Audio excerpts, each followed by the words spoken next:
एकनाथ शिंदे यांच्या कार्यकाळामध्ये सुरू झालेल्या योजनांना सरकारने कात्री लावल्याचा आरोप विरोधकांनी केलाय।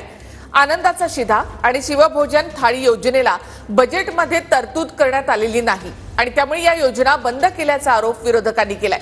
मात्र कुठलीही योजना बंद होणार नाही असं स्पष्टीकरण यावर महसूल मंत्री बावनकुळे यांनी दिलंय। आनंदाचा शिधा आणि शिवभोजन थाळी योजना बंद झाल्याचा आरोप विरोधकांनी केलाय। एकनाथ शिंदे मुख्यमंत्री असताना आनंदाचा शिधा योजना सुरू झाली होती।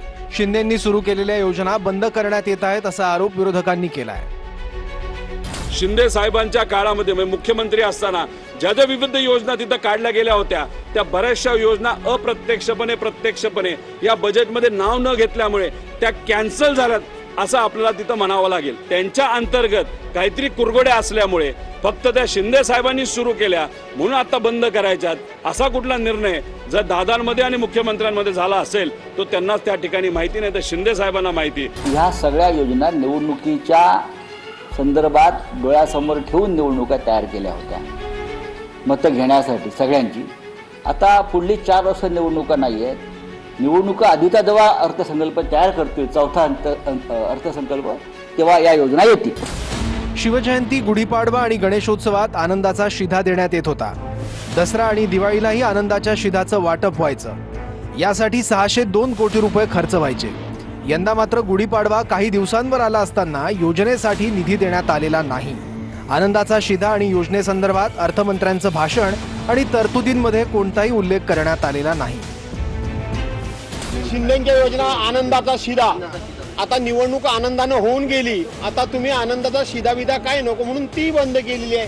त्यामुळं उद्धव साहेबांना स्थगिती सरकार म्हणणारे लोक स्वतः काय कुठल्या कुठल्या विषयाला स्थगिती देत आहेत हे पहिल्या 3 महिन्यामध्ये आपल्या लक्षात आलं। पुढे बघत राहा, अनेक योजनांना स्थगिती मिळणार आहे। एकनाथजी शिंदे साहेबांनी आणलेल्या योजनांना बंदच करायचं ठरवलं आहे। आनंदाचा शिधा कुठे दिसतोय? संपला आनंदाचा शिधा, कारण निवडणूक संपली, आनंद झाला, आनंदाचा शिधा संपला। आता गरीब माणूस कुठे आहे? एकनाथ शिंदेंना सांगितलं असावं की आता तुम्ही आणलेल्या योजना पुढे चालवू शकत नाही। शिवभोजन थाळी योजना उद्धव ठाकरेंच्या कार्यकाळात सुरू झाली होती। शिंदे सरकारने ही योजना सुरू ठेवली। आता मात्र या योजनेसाठी तरतूद करण्यात आलेली नाही, त्यामुळे योजना बंद झाल्याचा आरोप विरोधकांनी केलाय। मंत्री बावनकुळेंनी मात्र कोणतीही योजना बंद करणार नसल्याचं म्हटलंय।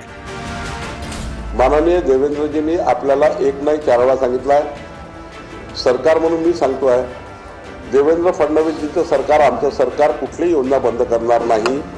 उलट जुलैच्या बजेटमध्ये पुरवणी मागणी होऊ शकतं, नागपूरच्या हिवाळी अधिवेशनात पुरवणी मागणी होऊ शकतं, पुरवणी मागणी टाकता येतं आणि केव्हाही बजेट घेता येतं। मागच्या वेळच्या भाषणामध्ये दादांनी तुकाराम महाराजांचे अभंग उद्धृत केलेले होते, पण यावेळी मात्र तुकोबांना थोडंसं दादांनी दूर केलेलं आहे मुनगंटीवार साहेब।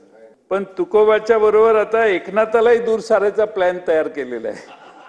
एकनाथरावांनी जे काही निर्णय घेतलेले, आनंदाचा शिधा आहे, ज्येष्ठ नागरिक तीर्थाटन योजना आहे, याला काय उल्लेख सभा या अर्थसंकल्पात दिसत नाही।